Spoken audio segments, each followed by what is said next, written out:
The alarm did not sound like an alarm. It sounded like a heartbeat, slow and heavy, pulsing through the deep metal corridors of a station that officially did not exist. Vesa Thorne stood frozen in front of a screen that should have shown nothing but empty space near a small blue planet. Instead, it showed a spike of energy rising from the northern half of that planet, a spike that matched nothing in 10,000 years of recorded history. She was an archivist, not a soldier. Her job was to file reports, not to watch the edge of a forbidden world flicker with light that should not exist. But tonight, alone in the observation deck, she was the only living being who saw it happen. Far below, on the surface of that same blue planet, a woman named Elena Marsh sat inside a small research lab, lit only by the glow of 3 computer monitors. It was past midnight, and she should have gone home hours ago. Elena worked as a signals researcher, chasing faint noise from deep space for a private science foundation that most people had never heard of. She had grown used to boredom, static, empty charts, nothing. Tonight was different. A signal appeared on her screen, sharp and clean, unlike anything she had picked up before.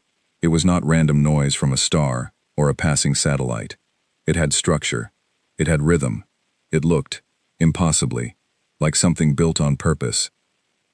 Her hands trembled slightly as she leaned closer to the monitor. She checked the equipment twice, certain it was a fault in the machine, but the signal held steady, pulsing in a pattern that repeated every few seconds, almost like a knock on a door.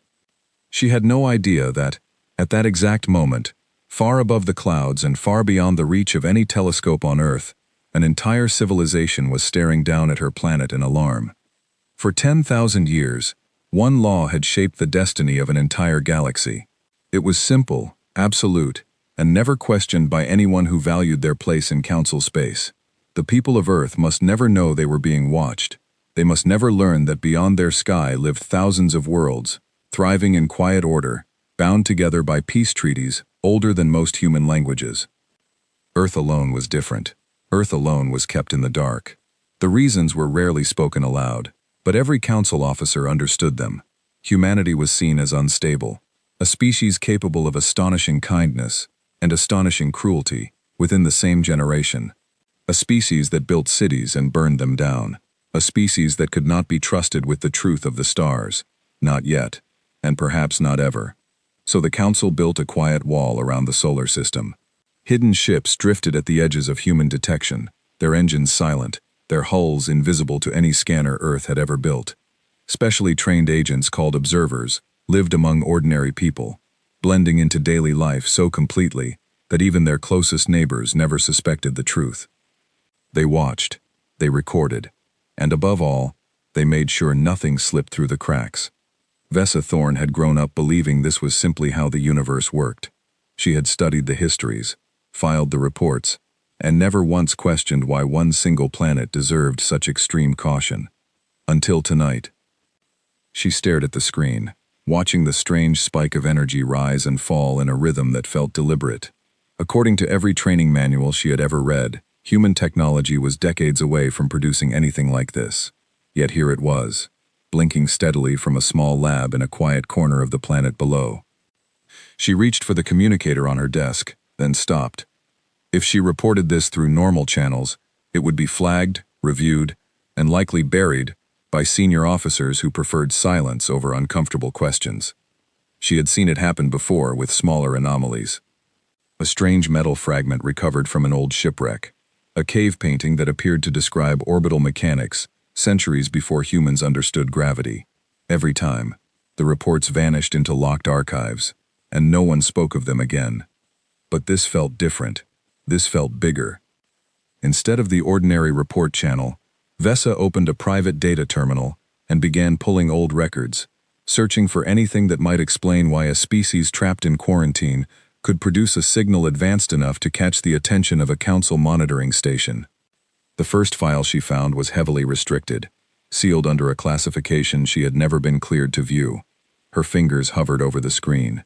Opening it without authorization would break at least 3 regulations, any one of which could end her career, or worse. She opened it anyway. The file was old, older than she expected, filled with strange language and half-decayed data. It spoke of an incident long before written human history, an encounter between an early council scouting expedition and the people of Earth. The details were fragmented, but one line stood out clearly among the static and decay. The mission failed. Contact ended in complete defeat for the scouting force. Vesa read the line 3 times, her mind struggling to accept it. Every story she had ever been told painted humanity as fragile, primitive, incapable of standing against anything beyond their own world. Yet here was a record suggesting otherwise, a record suggesting that long ago, humans had faced beings from beyond their sky and had not simply survived, they had won. If that was true, then the entire foundation of the quarantine law was built on something far more complicated than simple protection. It was built on fear. Down on the planet's surface, Elena Marsh had no idea any of this history existed. She only knew that the signal in front of her refused to fade, and that every instinct she had as a scientist told her this discovery could change everything she thought she understood about the universe. She copied the data onto a secure drive, her heart pounding as the seconds ticked by. Outside her lab window, the city slept peacefully, unaware that somewhere above the clouds, an ancient order had just been disturbed for the first time in 10,000 years. Elena did not sleep that night. She sat replaying the signal over and over, checking her instruments for errors that never appeared. By sunrise, she had drafted a short summary for her supervisor, careful and cautious, describing an unusual anomaly worth further study. She left out her wildest theories. She did not mention the word alien, not once, not even to herself out loud. She was a scientist. She needed proof before speculation. Meanwhile, high above her world, Vesa Thorne closed the restricted file and sat in silence, staring at the wall of her small quarters. She had spent her entire career believing the Council's quarantine law existed to protect a fragile species from a dangerous universe. Now she wondered if the opposite might be true. Perhaps the danger the Council feared most was not what the galaxy could do to humanity, but what humanity might one day do to the galaxy, or worse, what humanity might one day learn about the galaxy's own hidden failures. She knew she should report her discovery. She knew the correct procedure was to alert her superiors immediately and let them decide how to respond. But something in her hesitated. The way the file had been buried, sealed away for millennia, told her this was not a simple matter of protocol. Someone, long ago, had wanted this truth to disappear forever. As dawn broke over the quiet city where Elena worked, and as the observation deck above the planet dimmed its lights for the artificial night cycle, 2 very different people, one human and one not, sat with the same unsettling thought circling through their minds. Something had shifted. A crack had formed in a wall that had stood unbroken for 10,000 years, and though neither of them could see it yet, the smallest actions they were about to take, a signal sent, a file opened, a question asked instead of buried, would soon set in motion events that no ancient law and no hidden fleet would be able to stop. The sacred rule had held firm for 10,000 years. Tonight, for the first time, it had trembled. 3 days passed before Vesa Thorne worked up the courage to return to the restricted archive. She told herself she was simply finishing her research, tying up loose ends before filing a proper report. In truth, she could not stop thinking about the ancient file, the strange defeat suffered by a council scouting force at the hands of a species everyone considered primitive. She requested access to older records, careful this time to disguise her search as a routine historical review. It took hours of digging through corrupted data and half-translated language before she found what she was looking for. A single surviving account, written by a council officer who had lived through the failed expedition. The account described a small group of explorers who traveled to Earth long before written history, expecting to study a young and undeveloped species. Instead, they encountered fierce resistance. The humans they met were not advanced in the way Council worlds understood advancement. They had no starships, no energy weapons, nothing that matched the technology of their visitors. Yet they fought with a determination that unsettled the explorers deeply. Wave after wave of setbacks forced the scouting party to abandon their mission and retreat far beyond the solar system, badly shaken by what they had witnessed. The officer who wrote the account did not describe humanity as weak or backward. He described them as unpredictable, resourceful, and dangerously adaptable. He warned that any future contact should be approached with extreme caution, and he recommended permanent observation instead of open communication. Vesa finally understood. The quarantine law was never truly about protecting humanity from the galaxy. It was about protecting the galaxy, or at least protecting the pride and comfort of certain council leaders from ever facing that same humiliation again. She sat back in her chair, the weight of this truth pressing on her chest. If the wider council ever learned the real reason behind the quarantine, many members would be furious. 10,000 years of secrecy, 10,000 years of treating an entire species like a locked door, all built on the fear of one ancient defeat. She knew she could not keep this discovery to herself much longer, but she also knew that revealing it carelessly could destroy her career, or worse. She needed proof strong enough that no one could dismiss it, and she needed to be careful about who she trusted with something this dangerous. Unfortunately for Vesa, she was not the only one who had noticed the strange signal from Earth. Overseer Kalen Dre had built his entire career on order and control. He believed, with unwavering certainty, that the quarantine law existed for good reason, and that any disruption to it threatened the stability of the entire council. When reports of the anomaly reached his desk, he did not see a scientific curiosity. He saw a crisis waiting to unfold. Dre called an emergency meeting with a small group of loyal officers, men and women, who shared his belief that humanity's isolation must be preserved at any cost. He explained that the signal detected near the planet's surface showed a level of technological understanding far beyond anything expected from a species still confined to its home world. If this development continued unchecked, humans might soon develop instruments capable of detecting the very ships that had watched over them in secret for thousands of years. To Dre, the solution seemed obvious. The research responsible for the signal needed to be quietly removed before it could advance any further. Not the people, he insisted, only the technology and the data. A clean, careful operation designed to erase the discovery without leaving any trace. His colleagues exchanged uneasy glances, but none dared question him directly. Dre held significant influence within the council, and his reputation for handling difficult situations quietly and efficiently made him a respected, if feared, figure among the ranks. Down on Earth, Elena Marsh had spent the following days trying to make sense of her discovery. She ran the recorded signal through every analysis tool available to her, searching for a natural explanation. Solar interference, equipment malfunction, a military test she was not cleared to know about. Nothing fit. She brought her findings to her research partner, a quiet and thoughtful engineer named Peter Hale.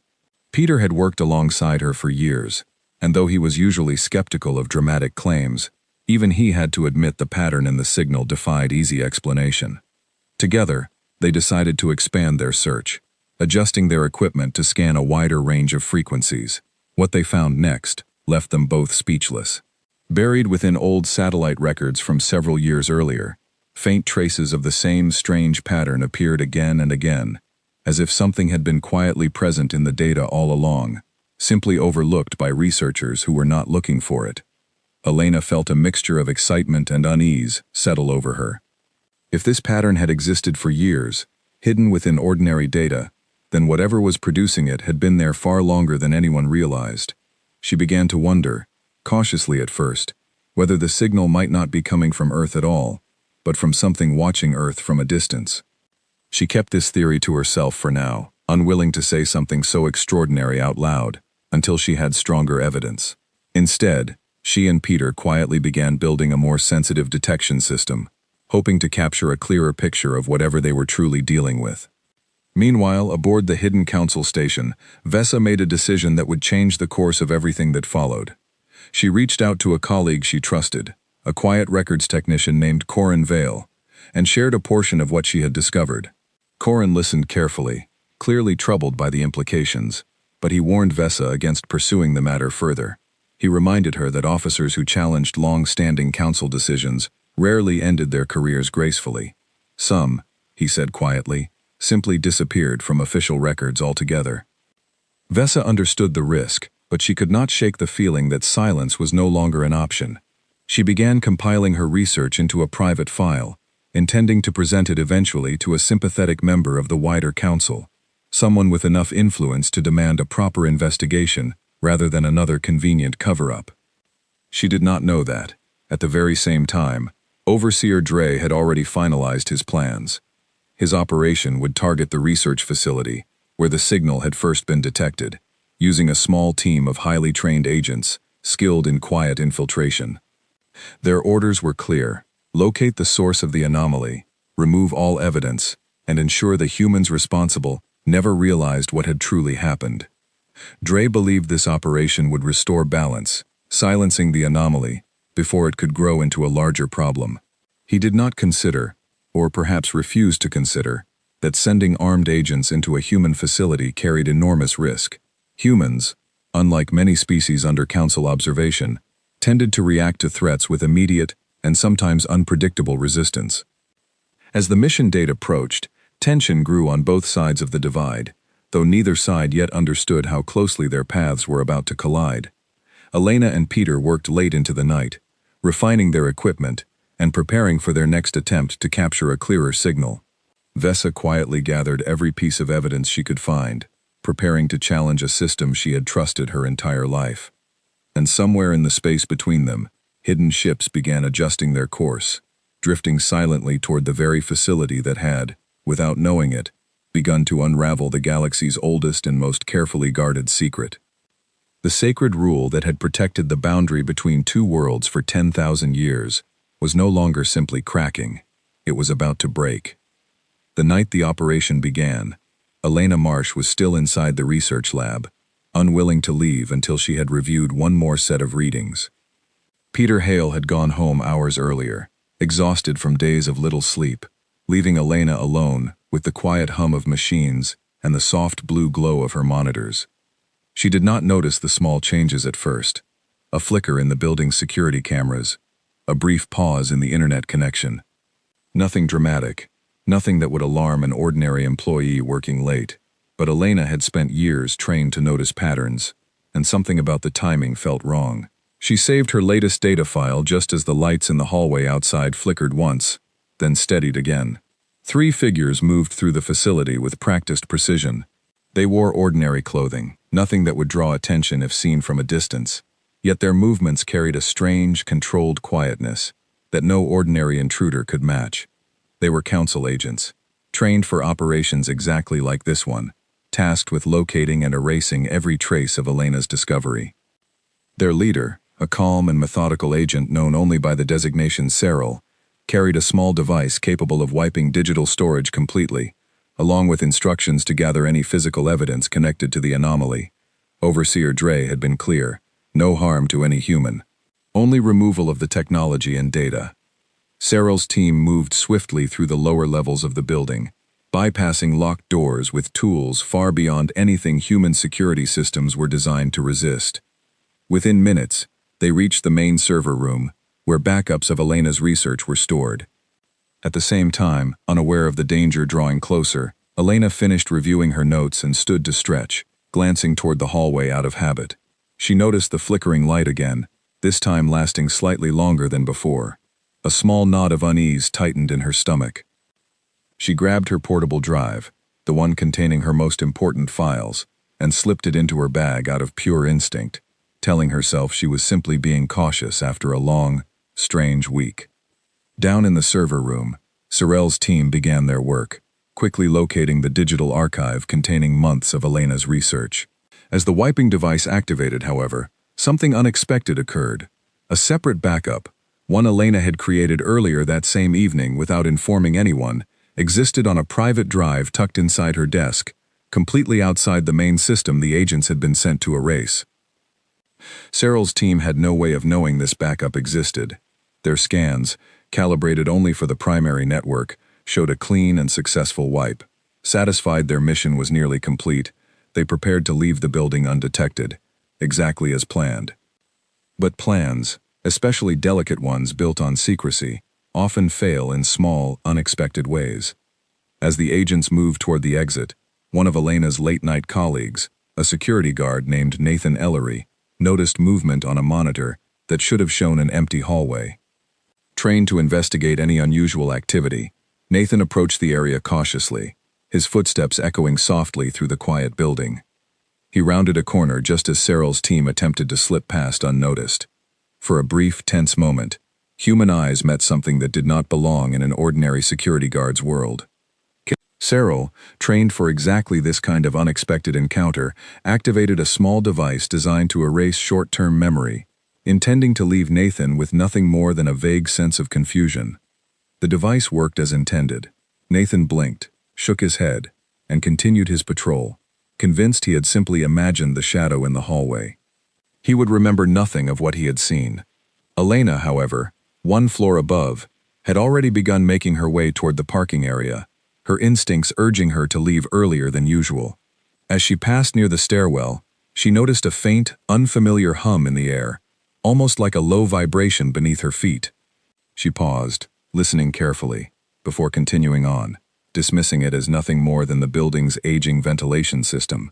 She had no idea how close she had come to a direct encounter, nor did she realize that the very research she believed to be safely stored had just been destroyed inside the facility's main servers.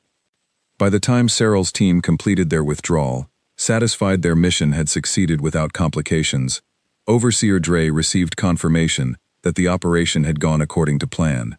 He allowed himself a rare moment of quiet relief, believing the anomaly had been contained before it could spread any further. He was wrong. Elena arrived home that night unsettled but unharmed, her portable drive safely tucked away in her bag. It was not until the following morning, when she returned to the lab and discovered her main research files completely erased, that she realized something far more serious had occurred. At first, she assumed a simple technical failure, a corrupted server, or a careless mistake by an overnight technician. But as she dug deeper, she found no error logs, no signs of a normal malfunction. The data had not merely been lost.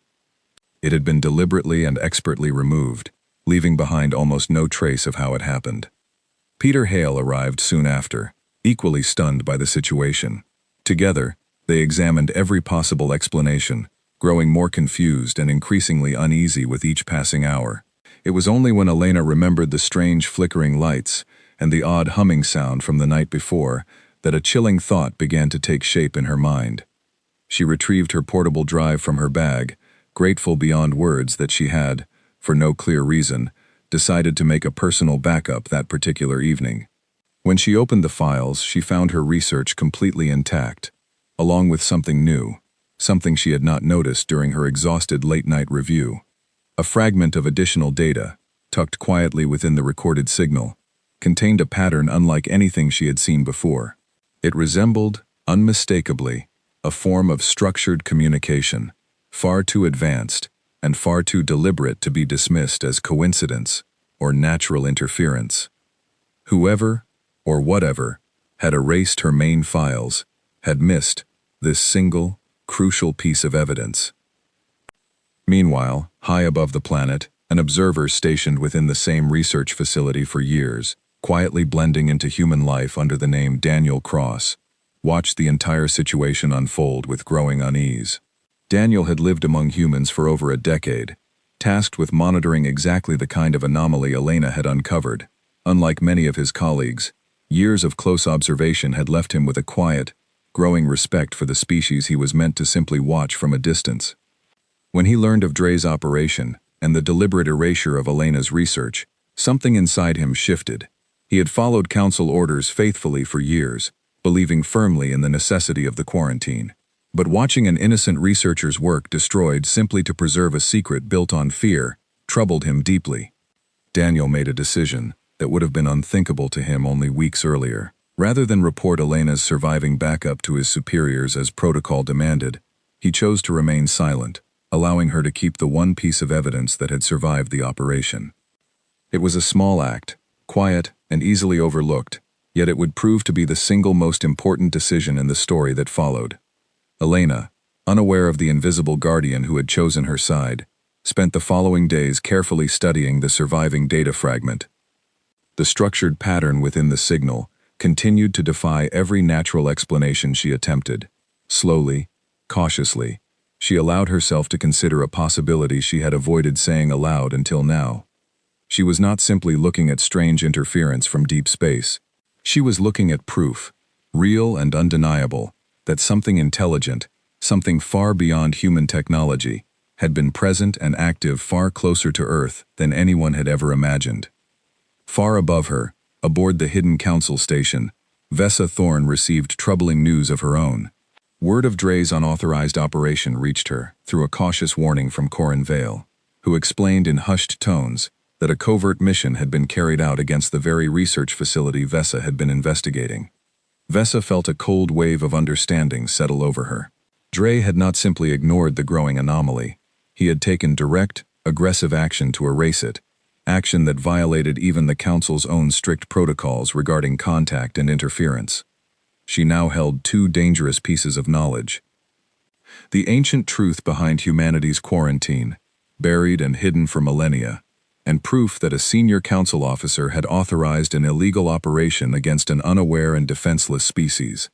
Combined, these two secrets could reshape the future of both worlds, if only she found a way to reveal them safely. As tension quietly built on both sides of the divide, an accidental leak between Vesa's private research and a public council data channel occurred, small and seemingly insignificant. A fragment of her restricted file, the very one describing humanity's ancient victory, slipped briefly into a lower-level archive, accessible to junior officers. It remained there for only a few minutes before automated security systems detected and removed it.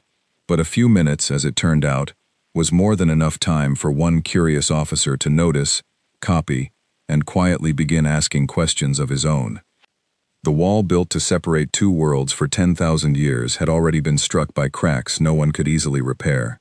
Now, for the first time, pieces of forbidden truth had begun slipping through on both sides, drifting toward two very different people who would soon find themselves standing at the center of a growing, unstoppable storm.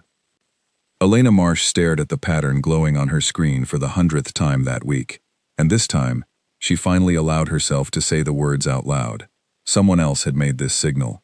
Not a natural process, not a machine malfunction, not a coincidence of static and noise. Someone, somewhere beyond her world, had built this on purpose. She knew that if she brought this claim to her supervisors without solid proof, she risked being dismissed, laughed at, or quietly removed from her position altogether. So instead, she and Peter Hale worked carefully and quietly, cross-checking every possible explanation, until nothing remained, except the one conclusion neither of them wanted to say too loudly. It was Peter who finally suggested reaching out beyond their small private lab. He knew a journalist, a sharp and careful reporter, named Grace Whitfield, who had built a reputation for investigating strange claims with a healthy mix of skepticism and fairness. If anyone could help present their findings responsibly, without turning it into a spectacle, it was her.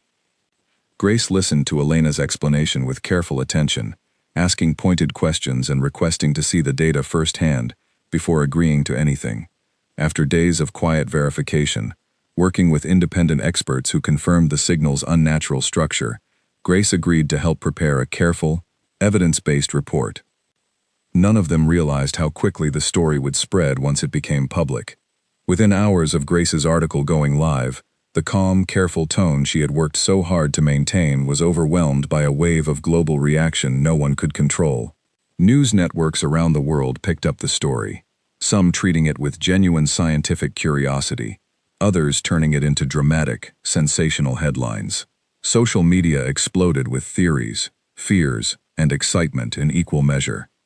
Governments that had spent years dismissing rumors of extraterrestrial contact suddenly found themselves facing intense public pressure to respond. Some leaders urged calm, encouraging citizens to wait for further scientific confirmation.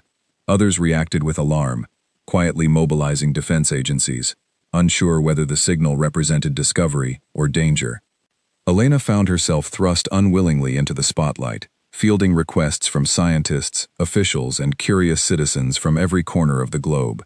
Despite the chaos, she remained focused on one clear goal: ensuring the truth was handled responsibly and not buried again beneath fear or disbelief.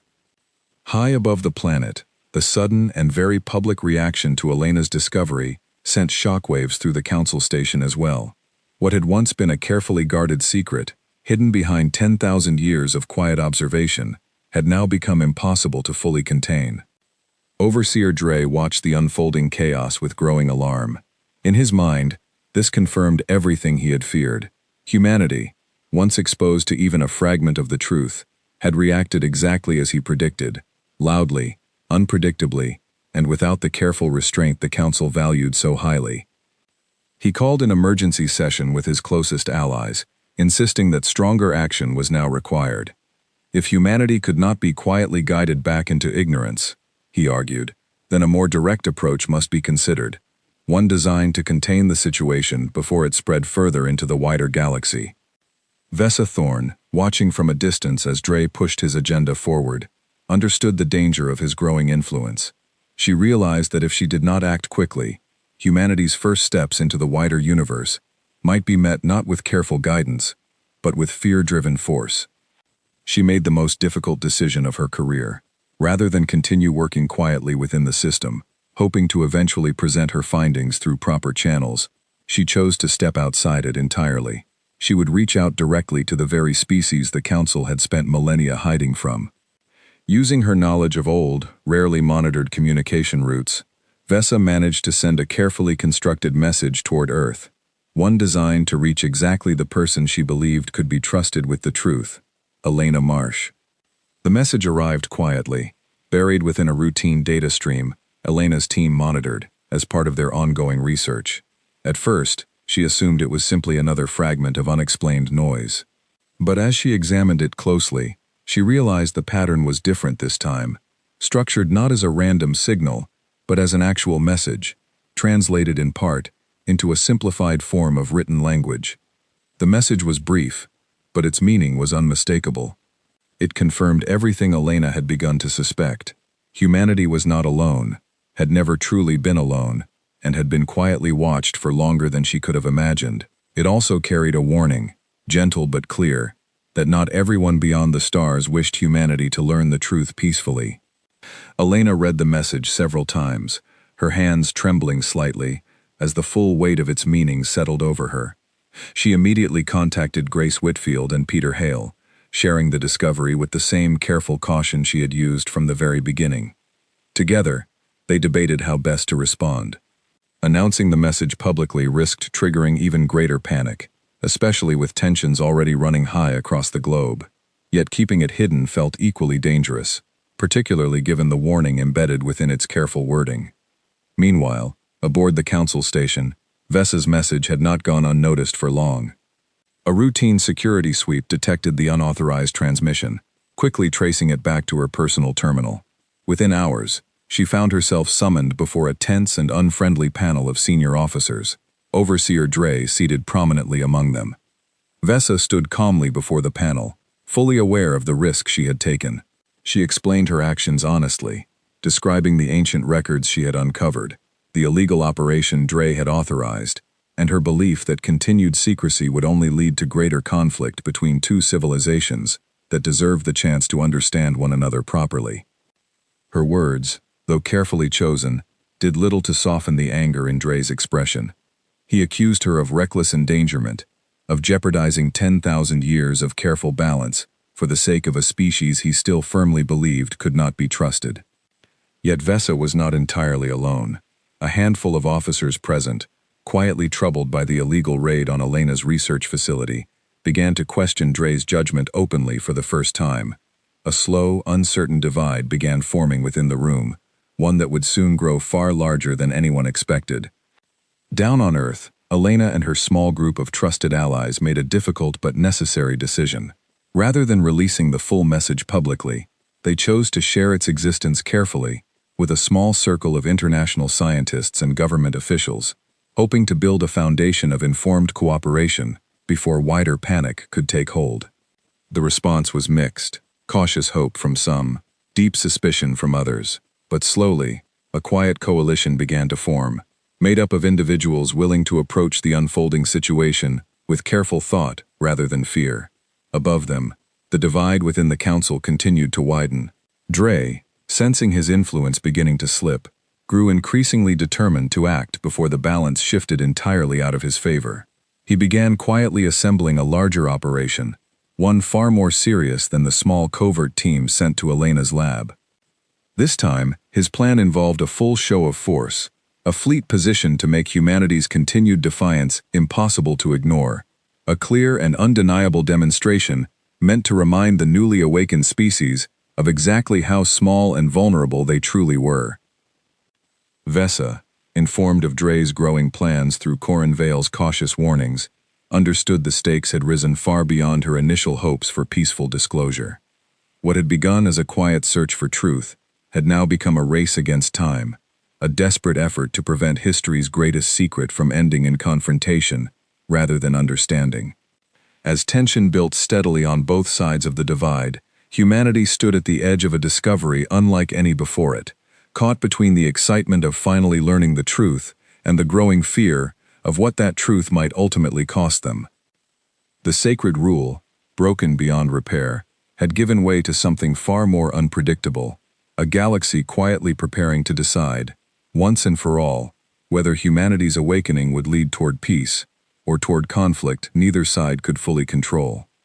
The fleet moved quietly at first, drifting through the dark distance between stars, with the same careful stealth that had hidden it from human eyes for 10,000 years. Overseer Dre stood at the center of his command deck, watching the small blue planet grow larger on the display before him, convinced that decisive action would finally restore the order he believed the galaxy desperately needed. He had convinced himself that this was not an act of aggression, but a necessary demonstration, a firm reminder to a newly awakened species of the vast and careful balance they now threatened to disrupt. In his mind, humanity needed to understand its place clearly, before its unpredictable nature caused irreversible harm to the wider galaxy. Not everyone within the council shared his certainty. Vesa Thorne stood before the full council chamber, a vast circular room filled with representatives from countless worlds, many of whom had never before turned their attention toward the quiet, isolated planet at the edge of their territory. She had requested this emergency session herself, using every remaining shred of influence and credibility she still held.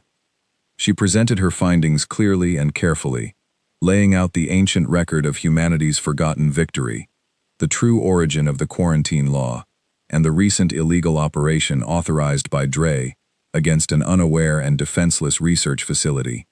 She explained, with quiet conviction, that continued secrecy had already failed, and that further aggression would only confirm the very fears the council claimed to be protecting themselves from. Murmurs spread through the chamber as representatives absorbed the weight of her words. Some appeared troubled, clearly uncomfortable with the idea that their long-standing law had been built upon a hidden defeat rather than genuine concern for humanity's well-being. Others remained skeptical, unwilling to abandon a system that had provided stability for so many thousands of years. Before the council could reach any clear decision, urgent news arrived from the edge of the solar system. Dre's fleet had already begun its approach toward Earth, moving faster and with far greater determination than any standard observation mission required. The chamber erupted into heated debate. Several representatives demanded immediate intervention, insisting that Dre's unauthorized deployment violated council law regardless of his personal beliefs about humanity's threat level. Others hesitated, uncertain whether stopping him now might cause even greater instability within their own ranks. Vesa, sensing the moment slipping away, made one final, desperate appeal. She reminded the council that humanity, despite its flaws, had already proven itself capable of remarkable resilience, adaptability, and even restraint, choosing careful cooperation with a small circle of trusted allies, rather than reckless panic when first confronted with undeniable proof of contact. Her words, combined with the mounting evidence of Dre's reckless actions, finally tipped the balance. The council issued an emergency order, demanding Dre halt his fleet immediately and return for formal review of his conduct. Down on Earth, Elena Marsh and her small coalition of scientists and officials received an urgent warning through the same quiet channel Vesa had used before. The message was clear and deeply unsettling. A large, armed presence was approaching, and though efforts were underway to stop it, there was no guarantee those efforts would succeed in time.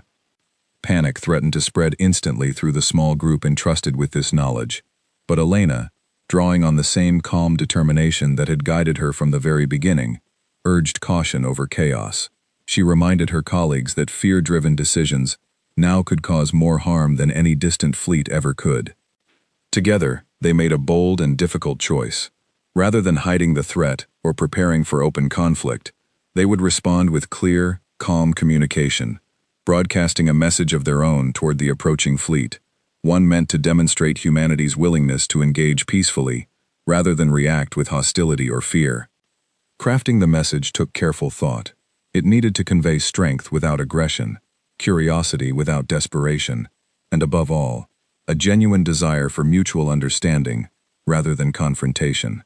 Grace Whitfield, drawing on her skill with words, helped shape the final version, while Peter Hale ensured the technical transmission would reach its intended target clearly. As Dre's fleet drew closer to Earth's orbit, ignoring the Council's emergency order in a final act of stubborn defiance, the message from Earth reached his command deck. His officers exchanged uneasy glances as the calm, carefully worded transmission played across their monitors, a clear and direct communication from the very species Dre had spent his entire career trying to silence. For the first time, doubt crept into his resolve.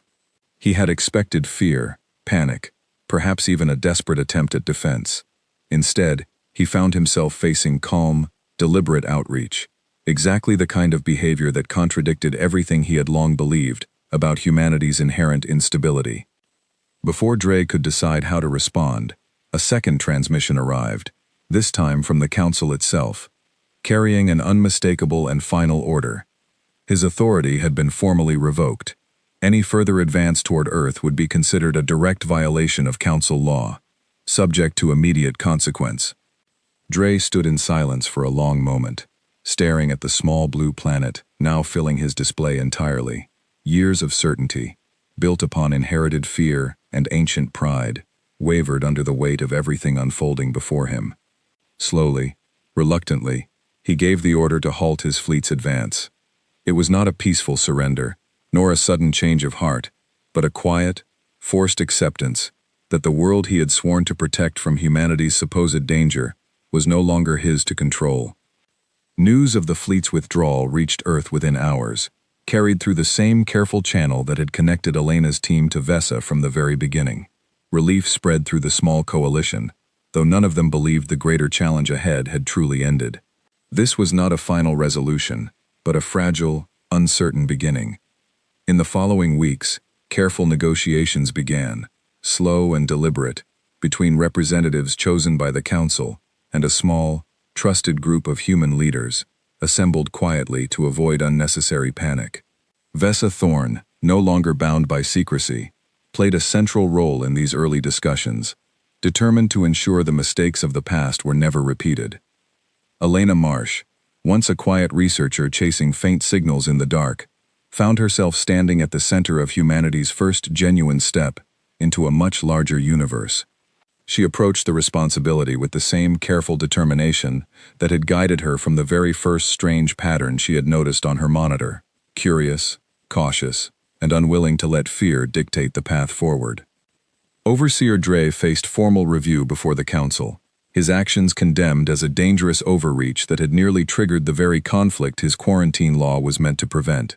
Though stripped of his authority, he was allowed to live quietly, a reminder to future generations of Council officers that fear, left unchecked, could cause far greater harm than the danger it claimed to guard against. As the first tentative steps toward genuine understanding began between two civilizations separated for 10,000 years, both worlds slowly came to realize an important truth. The greatest threat had never truly been humanity's unpredictable nature, nor the vast unknown of the wider galaxy. It had been the fear of the unknown itself, a fear capable of building walls far more dangerous than any it claimed to protect against. And so, quietly and carefully, a new chapter began, not with conquest or conflict, but with the fragile, hopeful beginning of two civilizations finally choosing to understand one another, rather than remain forever divided by a rule built on 10,000 years of silence.